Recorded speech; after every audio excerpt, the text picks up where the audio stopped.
Hello there. In this video I want to talk about backups, how you can create them, restore them, and what features they include and what you have to take care of. So version 4.2 of the vpin-studio comes with an integrated backup manager, which allows you to not only backup the tables but all their assets, high score, and even the alias mapping and DMD positioning. You can find the table backup manager here in the table overview in the table backups tab, and to restore backups, and you can create backups using this new button here in the table overview toolbar, which will then create a backup of selected tables. First of all, if you start with backups, you will see this message authentication required, and this is because the backup files are encrypted with the account data of either VPU or VPF currently. This may change in the future. This is only a small security method to ensure that the archives are not exchanged publicly. I come back to that later. First of all, let's take a look on how we get the backup started. So we click here on the preferences button, or on this one. Here you have direct access. And as you can see, we directly end up in the backup management. And here you see the first section, authentication provider, and we have to configure either VP Forum or VP Universe in order to enable the whole backup mechanism. For here, for example, I use VP Forum. I've pre-entered my credentials here, press save. And only if the login attempt was successful, you can start creating and restoring backups. So without this, the feature won't work.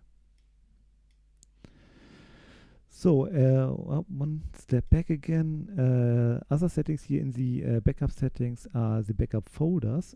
So you can also add additional folders where backups should be stored or should be restored from. For example, if you have a USB stick, you can enter the name and the folder.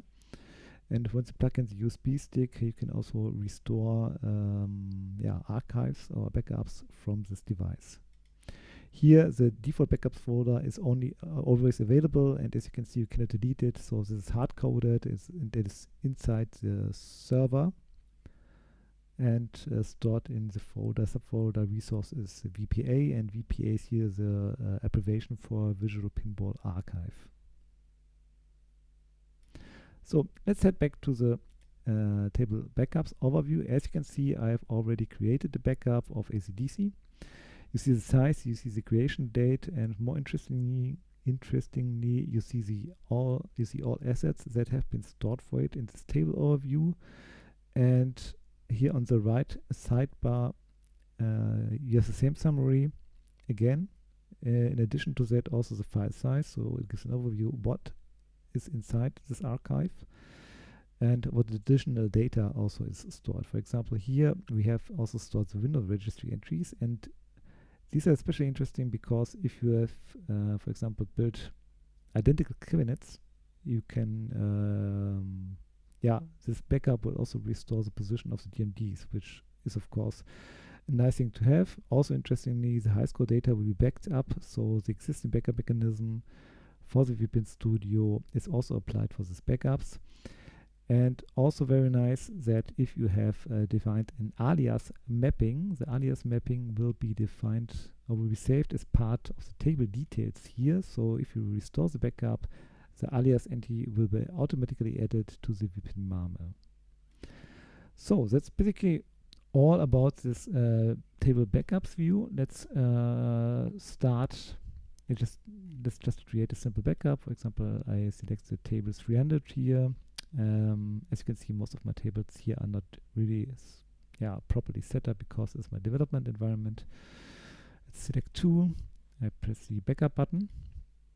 And here is again the hint: do not share these archives. These archives are really only for personal usage, and I hope I will never see these files on any FTP, HTTP server whatsoever on VPU. Put it on your own NAS drive, put it on your own USB sticks, and do not share them. It's a nice feature, it's really convenient, so I hope nobody will bother that these files exist, and nobody will as long as you keep them private, because as it is mentioned here, value sources work. Download tables from official sources when you want to have new tables and stick to that, and do not abuse this mechanism in any way. So long story short, you can select the assets, you can press backup, and the backup starts with all included data that's configured, and you can see here in the active jobs bar that the table should have been backed up, but as you can see only one has been backed up. Why? I don't know, need to check later. Anyway, if you can now head back to the backup section, you see a Abracadabra table has been saved and the backup has been created. And yeah, that's all about the backups. Here, I forgot to mention, here's a drop down for the additional backup sources, so you can also copy or other archives or upload other archives you have from your other vpin, upload them here and install them separately. Alright, that's all about backups. I hope you enjoy the feature. Please leave a comment if you have any feature wishes or miss something or find bugs. Or as usual, you can find me on my Discord server where I'm happy to answer additional questions about this. So long, goodbye.